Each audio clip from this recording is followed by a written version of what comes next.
La cardiopathie congénitale. La cardiopathie congénitale est l'anomalie congénitale la plus courante. Son degré de sévérité, ainsi que le traitement à effectuer, dépendent de chaque cas. Actuellement, le niveau de survie a augmenté de façon spectaculaire. La cardiopathie congénitale est un problème qui touche environ 1% des naissances. Elle prend forme pendant la grossesse, au fur et à mesure que le cœur du bébé se développe. Le mot « congénital » fait référence au fait que l'affection est présente à la naissance. Les statistiques indiquent que la cardiopathie congénitale est l'anomalie congénitale la plus courante. Grâce au progrès de la science, il y a actuellement plus d'adultes atteints de ce problème que de bébés qui naissent avec cette maladie.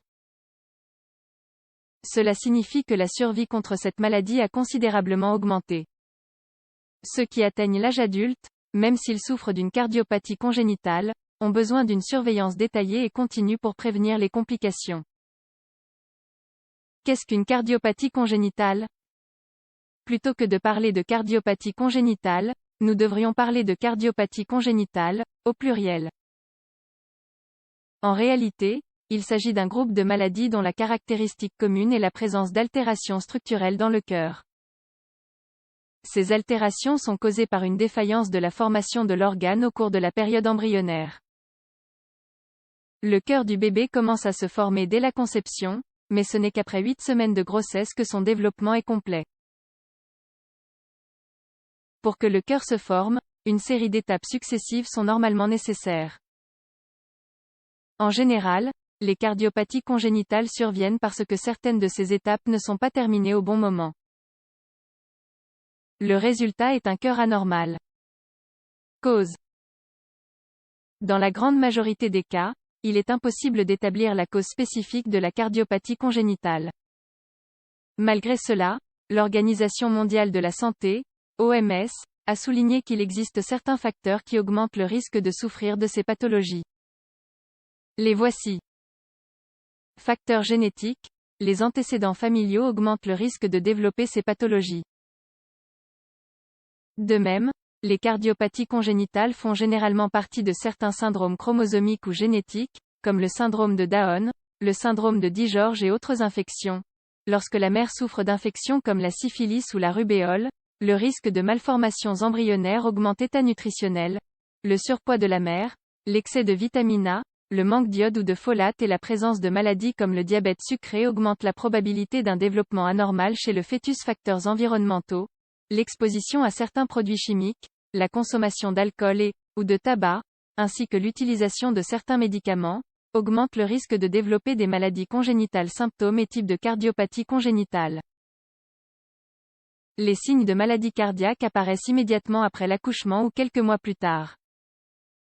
Les principaux symptômes des maladies cardiaques chez le nouveau-né sont difficulté à se nourrir, respiration rapide, lèvres violettes ou bleutées, croissance retardée. Les différents types de cardiopathie congénitale sont essentiellement classés en 3 groupes, à savoir problème dû à un débit sanguin excessif dans les poumons. Dans ce type de pathologie, il y a une augmentation de la pression et de l'effort dans les poumons. Cela entraîne des problèmes tels que conduit artériel persistant, communication interarticulaire ou interventriculaire, canal auriculo-ventriculaire, problème dû à une mauvaise circulation sanguine dans les poumons. À cause d'eux, l'organisme ne reçoit pas assez d'oxygène. Il génère la couleur classique bleue ou violette des lèvres. Cela comprend des affections telles que atrésie tricuspide, atrésie pulmonaire, transposition des grandes artères, tétralogie de Fallot, double sortie ventriculaire droite, tronc artériel, problème dû à une mauvaise circulation sanguine dans le corps. Des cavités cardiaques mal formées ou des blocages dans les vaisseaux sanguins empêchent le passage du sang dans le corps. Ils comprennent la coarctation de l'aorte et la sténose aortique. Autres informations à prendre en compte. Pour prévenir les maladies cardiaques congénitales, la mère devrait subir des examens médicaux réguliers pendant la grossesse.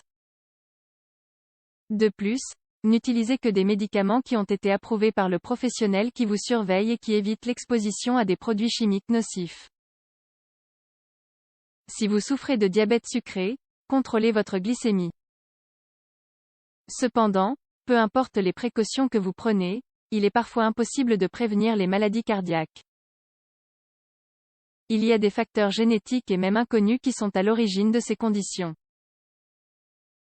Les cardiopathies congénitales ont différents niveaux de gravité. Tout dépend de la nature et de la gravité de la malformation. Parfois, les pathologies doivent être résolues dès la naissance du bébé, d'autres fois, elles nous permettent d'attendre que l'enfant grandisse.